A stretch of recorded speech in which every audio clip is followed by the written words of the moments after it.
La lecture de presse du jour sur Alliance 92.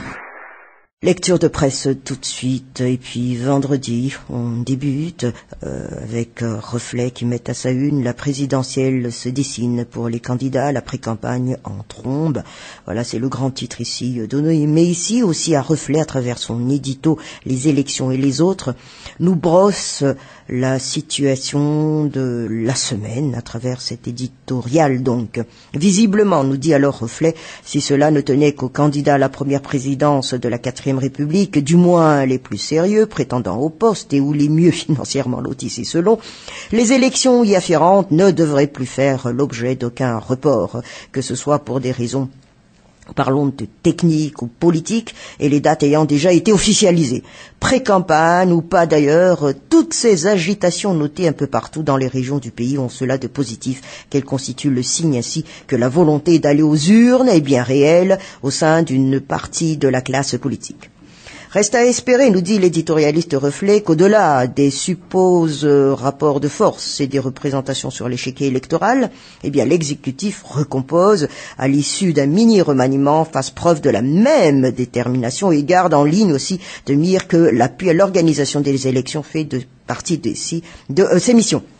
Et il s'agit bien alors de soutenir le processus et non un ou des candidats, bien que l'opposition ne se privera jamais de mettre le doigt sur un supposé parti pris, dès lors que le gouvernement, sinon les portefeuilles ministériels qui se sont libérés et quelque peu et presque tous échus aux ministres proches du mur 1 de la transition. Cela dit, eh bien, l'autre mission de l'exécutif transitoire est aussi d'assurer la gestion des affaires courantes, et à ce sujet, certains événements et situations aussi graves qu'inquiétantes ont tendance à devenir dangereusement courants, et ce en l'occurrence l'insécurité qui reprend droit aux deux cités, aussi bien dans les villes que les zones rurales, de même que ces vindictes populaires, comme ce fut encore le cas en Bilbé cette semaine, virant chaque fois à l'émeute et traduisant un malaise assorti d'un ras-le-bol social débordant. Mais quoi que l'on dise, nous dit ici Reflet, eh bien, que les farouches défenseurs de l'actuelle transition continuent d'arguer que tout cela existait bien avant, cela n'a jamais été aussi pire, évidemment, si ce n'est pas l'échec de l'État, la situation de crise est chaque fois invoquée pour expliquer cette atmosphère malsaine prévalente au pays. Il apparaît plus que vital alors de dépasser les clivages idéologiques, autant pour que l'on puisse passer aux élections que pour apaiser toutes ces tensions sociales. Voilà, ça a été très bien brossé ici par Reflet. Si l'on parle de la situation de cette semaine, Midi Madagascar, mouvance ravalement, n'en a pas de retrait des institutions en vue. Voilà, c'est le grand titre ici donné par le journal. De sa colonne Vision, élections ou sanctions, c'est le titre ici donné à cette colonne jaune. Les sources d'inquiétude sont encore plus fortes lorsque le gouvernement et le remplacement des ministres candidats divisent au lieu d'unir, lorsqu'un chef de mouvance signataire de la feuille de route n'est pas écoutez, alors qu'il affirme clairement demander un changement de gouvernement afin d'écarter des membres qui se réclament de sa mouvance, mais qu'il ne soutient pas, lorsque le gouvernement dans son ensemble n'apparaît guère neutre dans les élections au point qu'un candidat dénonce déjà parmi ses concurrents l'existence de candidats d'État, le public est dérouté, nous dit ici Vision de Midi Madagascar. Aucune élection antérieure ne semble plus mal partie que celle actuellement à ses yeux, observe alors ici cette colonne de Vision de Midi Madagascar, et pourtant c'est celle que la communauté internationale soutient dans l'objectif de faire revenir le pays à l'ordre constitutionnel au plus vite. Les conditions d'une élection apaisée, fiable et acceptée de tous ne semblent guère remplies, mais le seul chemin autorisé. Puis la marge de manœuvre est étroite, ce sont les élections ou les sanctions. Le JKM se réunit bientôt pour confirmer cette volonté, mais il n'empêche, nous dit ici Vision de Midi Madagascar, beaucoup de gens se détournent de cette pression internationale en marquant de l'indifférence par rapport à l'élection. Puis celle-ci a déjà été reportée 2 fois aussi. Personne ne s'étonnera si elle l'est une 3e fois. En effet, beaucoup pensent dans l'opinion qu'il est préférable pour un pays qui a résisté pendant 4 ans de transition de mieux se préparer pour ne pas retomber au lendemain de l'élection présidentielle dans une nouvelle crise encore plus grave que maintenant. Et puis, ici, une question est posée à la fin de cette colonne de Vision Midi Madagascar. Où se trouvent aujourd'hui les vrais rapports de force politique en faveur ou contre ces élections prématurées? Voilà les questions ici posées par Vision de Midi Madagascar. Madagascar Matin, un oui du FFKM en faveur des élections, un ralliement de taille prometteur, c'est le grand titre ici. qui a été donné par Madagascar Matin. Et puis médiation du FFKM pour la tenue des élections, c'est le titre ici en page 3 parmi les articles donc fournis. Le FFKM se rallie à la tenue des élections pour cette année, selon le calendrier publié par la Commission électorale nationale indépendante pour la transition. Et d'un autre côté, eh bien, les 4 chefs religieux ne désarment pas pour mener à bien la réconciliation nationale. Il semble que pour eux, nous dit ici Madagascar Matin, cette initiative devrait toujours passer par une acceptation des 4 mouvances concernées. Et pour l'heure, nous partage Madagascar Matin, le FFKM reste très discret quant à la perspective de poursuivre ou non alors les démarches en vue de la rencontre entre les 3 anciens chefs d'État, à savoir Didier Rajac, Albert Zaf et Marc Ravalman, avec l'actuel président de la transition, André Rajoelina. Et puis, de la déclaration d'hier du FFKM, eh bien, il compte envoyer la résolution issue de la dernière réunion entre les 12 représentants des 4 mouvances avec celle du FFKM. Et dans l'attente de la réponse, eh bien, les chefs religieux incitent chaque branche à poursuivre la réconciliation et le respect, surtout des valeurs malgaches au niveau de la société. Le journal Les Nouvelles, sommet à 4, les chefs d'église se heurtent à un mur. C'est le grand titre ici donné par le journal. Mais ici, l'éditorialiste ne mâche pas ses mots. Il le faut. Voilà, c'est le titre ici donné. La manœuvre politique actuelle est trop complexe, qu'il vaut mieux reculer un peu afin de mieux sauter. Mais comment le fossé laissé par cette crise politique est trop important qu'il est difficile de l'enjamber. Les répercussions de cette crise sur d'autres domaines sont trop perverses et étourdissantes que tout Madagascar fléchit les genoux à peine à se relever. Les échauffourées et lynchages en Bilbé ont été sans doute parmi les impacts de l'instabilité prolongée au pays sur la société en général. Des groupes d'individus qui cherchent à se faire justice eux-mêmes, des policiers qui tirent sans état d'âme à balles réelles, des êtres humains immolés par le feu ou roués de coups et laissés pour morts, eh bien, nous dit ici l'éditorialiste du journal Les Nouvelles, ce sont des actes odieux qui ne datent certes pas d'hier, mais qui se sont amplifiés notamment pendant la transition.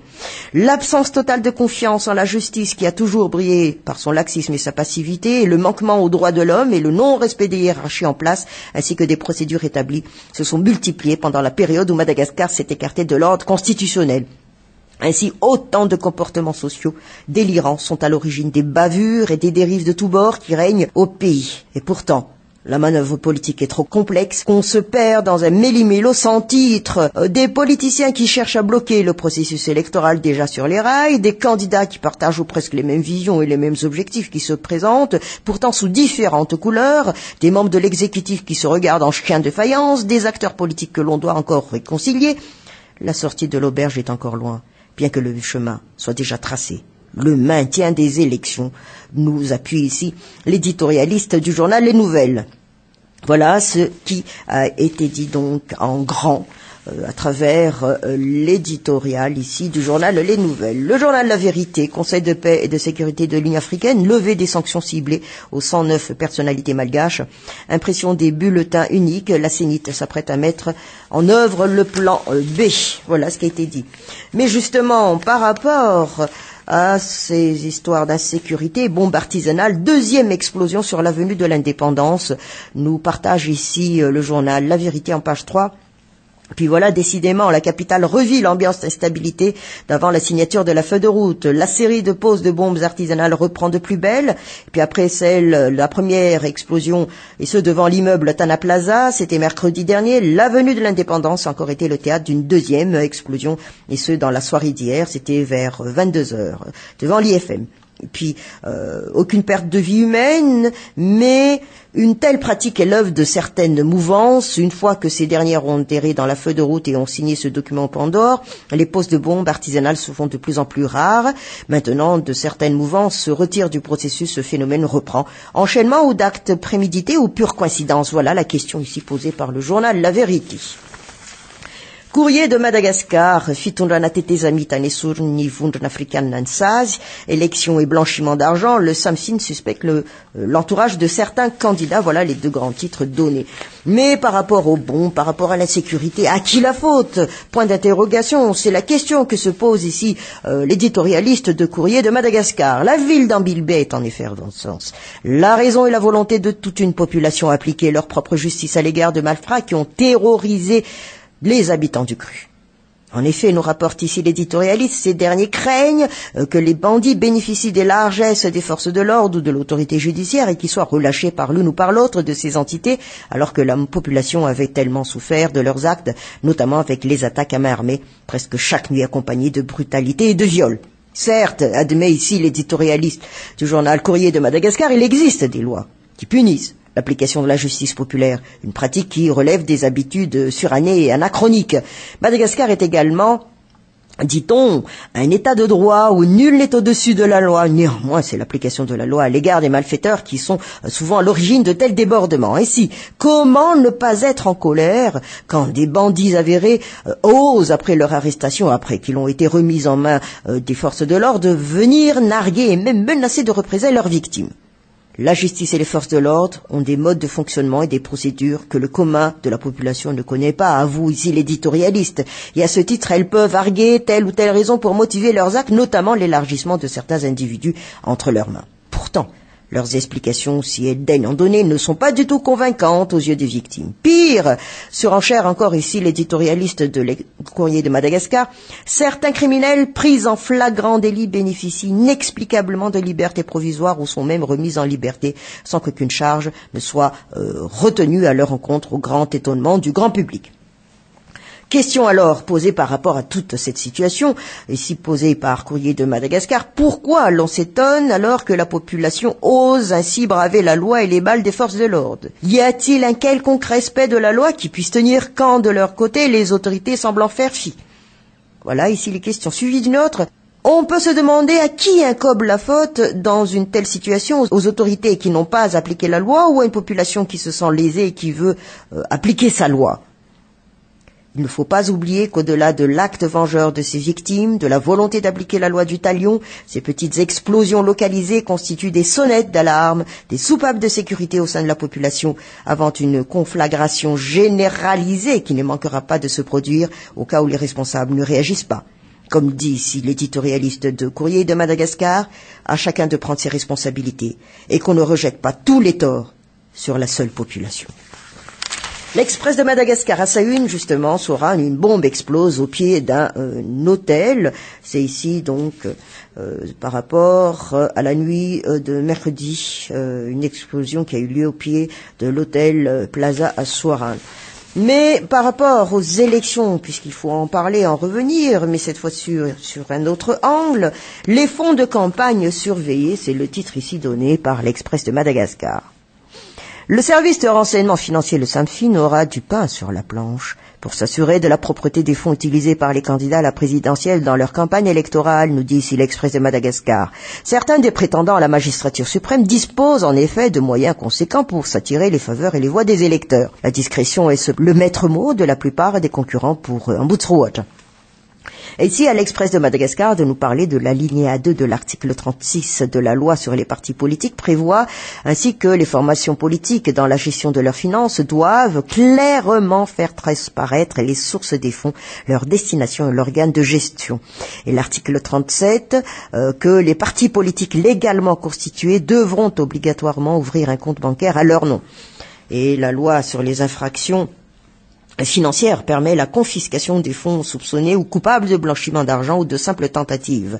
La plupart des candidats à la présidentielle se présentent cependant à titre d'association ou sont indépendants. Jean-Claude Razaranian, directeur général du SAMFIN, justement, soutient, et je cite, « Tous les candidats à la présidentielle doivent disposer d'un compte bancaire ». Mais toujours de cet article de l'Express de Madagascar, les transactions bancaires permettent de surveiller l'origine et la destination de l'argent d'un individu. Et l'éventualité qu'un prétendant Ombudsroad ne se plie pas au texte n'est cependant pas à écarter. Voilà, c'est ce qu'on nous dit ici. Mais dans sa conclusion, à l'Express de Madagascar, de nous partager encore que si l'on croit au dire donc que Auprès du DG du SAMFIN, ce n'est qu'après instruction que la décision d'engager une poursuite judiciaire est opportune. Le SAMFIN pourrait cependant attendre le début officiel de la propagande pour scruter les finances des candidats. Et le résultat des investigations pourrait ne pas être connu avant le résultat des élections. On achève notre lecture de presse pour ce vendredi avec la Gazette de la Grande Île. Entrave à la présidentielle, l'Union africaine met en garde. Blanchiment d'argent, un chef militaire dans le collimateur du SAMFIN et du CPAC. C'est les deux grands titres ici donnés. Mais parlons un peu de la croissance économique, anémique mais moins pire comparée à 2002. Voilà, c'est ce que le titre est d'ici donné par la Gazette de la Grande Île. Et ce, en attendant une sortie miraculeuse du tunnel, donc, le ministère des Finances et du Budget s'attelle maintenant dans la confection du projet de finances 2014. Mais, puisque le salaire des fonctionnaires sera toujours payé, quoi qu'il arrive. Voilà, c'est la déclaration du nouveau ministre des Finances et du Budget. C'était hier, lors donc de la passation de service. Mais ici, la croissance économique a été finalement moins affectée en 2009 qu'en 2002. Voilà, c'est ce que l'on nous fait savoir. L'on se rappelle alors les barrages mis en place en 2002 par l'équipe de Didier Ratirk au niveau de Brickeville pour prendre en otage les populations des Hautes-Terres et empêcher toute opération d'import-export au port de Thomas, qui enregistre pourtant 80% des opérations portuaires dans le pays. Eh bien, ces barrages ont beaucoup contribué à faire souffrir la croissance. Et le même scénario en 2009. Mais si la fin de la crise actuelle se profile plus ou moins à l'horizon, il faut souligner, nous dit ici la Gazette de la Grande Île, que la crise socio-économique mettra beaucoup de temps à se résorber. À moins d'un miracle, le pire risque d'être encore devant nous, l'on se rappelle. En effet, que depuis 2 juillet dernier, le pays est classé parmi les pays fragiles. Et qui dit pays fragile dit mauvaise gouvernance des affaires de la nation, corruption d'autorités étatiques, croissance anémique, pauvreté grandissante, insécurité juridique, etc. Et même si le taux de la croissance économique au début de la crise était donc plus élevé que celui de 2002, le redressement de la situation ne sera pas une mince affaire. Et puis voilà donc ce que l'on nous fait savoir à travers cet article qu'il mérite d'être bien lu pour comprendre alors les chiffres, les statistiques données.